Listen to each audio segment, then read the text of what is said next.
बड़ी बहू। शहर की सबसे बड़ी कोठी हुआ करती थी गुप्ता जी की। क्या शान, क्या शौकत। पूरे घर की कमान थी चंद्रकला जी के हाथ में। अरे दो दो मुस्टंडे जैसे बेटे हैं, लेकिन सारा खाना खुद ही बनाना पड़ता है। इतनी बड़ी कोठी की रखवाली और गाय भैंस, ना जी ना। अब तो बड़े की शादी मैं करके ही रहूंगी।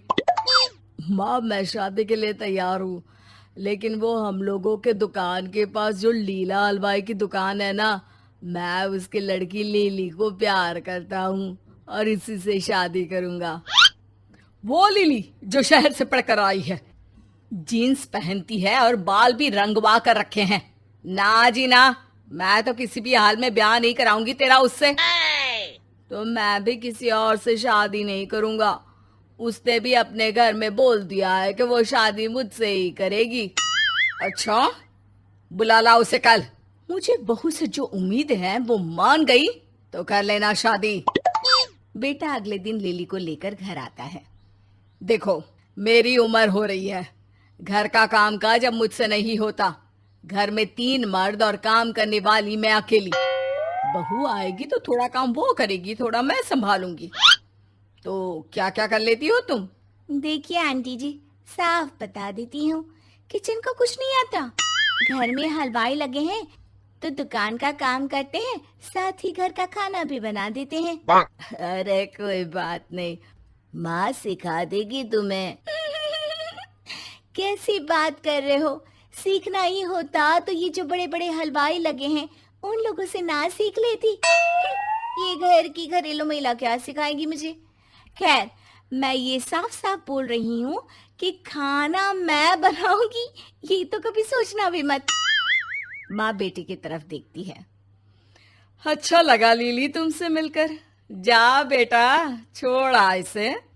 लीली को छोड़कर लड़का घर आता है कि घर में कुछ लोग बैठे होते हैं। ये है मेरा बड़ा बेटा, बाजार में अपनी दुकान है, कमाता अच्छा है, बाकी ये बड़ा घर तो है ही। सामने बैठी होती है एक शांत सरल मिजाज की हर्षा। देख ले बेटा, ये लड़की मुझे पसंद है और इन लोगों को तुम, तो शादी की तैयारी कर लो। फिर क्या था, परिवार के दबाव में आकर बड़े बेटे की शादी हो जाती है हर्षा से और हर्षा बन जाती है उस घर की बड़ी बहू।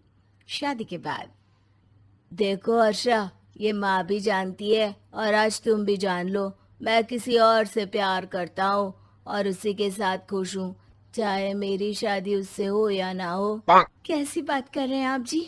ऐसा थोड़ी ना होता है। जब मेरे मम्मी पापा यहाँ आए थे तब तो आपने कुछ नहीं कहा था। देखो, माँ की जिद थी इसलिए शादी की, अब मैं कोई बात नहीं करना चाहता, समझी? लेकिन हर्षा को पति की बात ठीक नहीं लगती। वो पूरे परिवार के सामने बात को रखती है कि अरे तो क्या करेगी, पति के दिल में जगह बनाने की कोशिश कर। अरे भाभी, असली हीरोइन भैया की तो आप ही हो, बाकी तो साइड हीरोइन है। ओ बेटा, तेरे पिता की तबीयत वैसे भी ठीक नहीं रहती, ऊपर से ये बात बोलकर तू उन लोगों को और सदमा दे देगी। अरे यही रह, अपना धर्म निभा बड़ी बहू का। हर्षा को घर वालों की बात समझ में आ जाती है और वो लग जाती है काम पर। सुबह उठती, गाय भैंस संभालती, फिर नहाती धोती और किचन संभालती। अरे बहू, मैं तो उठ ही रही थी, तू क्यों अकेले कर रही है सारा काम? कैसी बात कर रही है माँ जी? आप काम करें इसलिए मैं यहाँ थोड़ी ना हूँ। सास हर्षा से खुश रहती, लेकिन डर था कहीं बेटे की हरकत के कारण वो घर छोड़कर ना चली जाए। फिर एक दिन, सुन रहे हैं जी मैं क्या सोच रही हूँ? घर पे जब से हर्षा बहू आई है सारा काम संभाल लिया है, अब तो मेरे हाथों से गोल रोटी भी नहीं बनती, आदत ही खत्म हो गई है। क्यों ना हम छोटे की भी शादी कर दे? फिर क्या था, छोटे बेटे की भी शादी हो जाती है। हर्षा, ये बहुत बड़े घर की बेटी है, तुम तो जानती हो छोटे को कोई काम करना है ही नहीं। घर देखकर इसके माँ बाप ने इससे शादी कर दी और देखो पूरा घर भी दहेज से भर दिया है। थोड़ा नखरा करेगी लेकिन संभाल लेना बेटा इसे। आप चिंता न करिए माँ जी, मैं संध्या के साथ अच्छे से रहूंगी।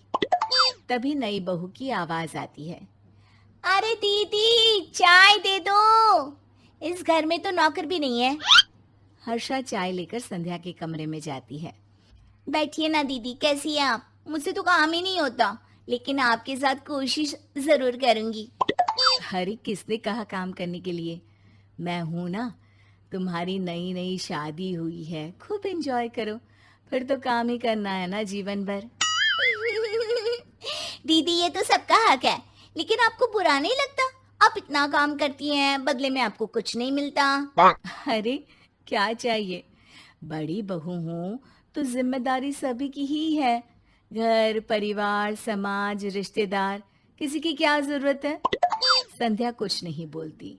बाहर खड़ा पति सब सुन रहा होता है। हर्षा जरा सुनना। जी, पानी गर्म रख दिया है आपके लिए और कपड़े भी निकाल दिए हैं। नहीं, वो बात नहीं है। दरअसल मैं घर छोड़कर जा रहा हूँ।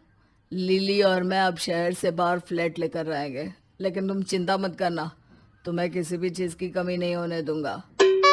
पति घर से सामान लेकर निकल जाता है। तभी देवर की आवाज आती है। भाभी, वो जींस दी थी ना आपको, नीचे से काट कर छोटी करने के लिए हो गई क्या? आंखों में पानी भरकर खड़ी हर्षा को समझ में ही नहीं आ रहा था कि वो क्या करे क्या कहे। हाँ, हो गई। देख बेटा, मेरी तबीयत तो अब ठीक नहीं लगती।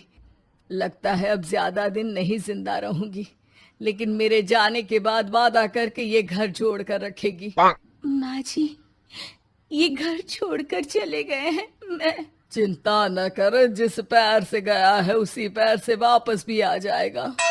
तू बस बड़ी बहू की सारी जिम्मेदारियां निभा। धीरे धीरे दिन बीतते हैं। संध्या का बच्चा हो जाता है। हर्षा बेचारी अकेली अब संध्या का बच्चा संभालती, घर का काम करती। लेकिन एक दिन, दीदी बड़े भैया आए हैं, साथ में सामान भी है, शायद वापस आ गए आपके पास। हर्षा खुशी से पति को देखती है। मुझे माफ कर दो हर्षा, साथ रहकर पता चला कि वो लड़की ठीक नहीं थी। मैं वापस आ गया हूँ, मुझे माफ कर दो। कोई बात नहीं जी, सुबह का भूला शाम को वापस आ जाए, उसे भूला नहीं कहते। आज सही मायने में मैं घर की बड़ी बहू बनी हूँ।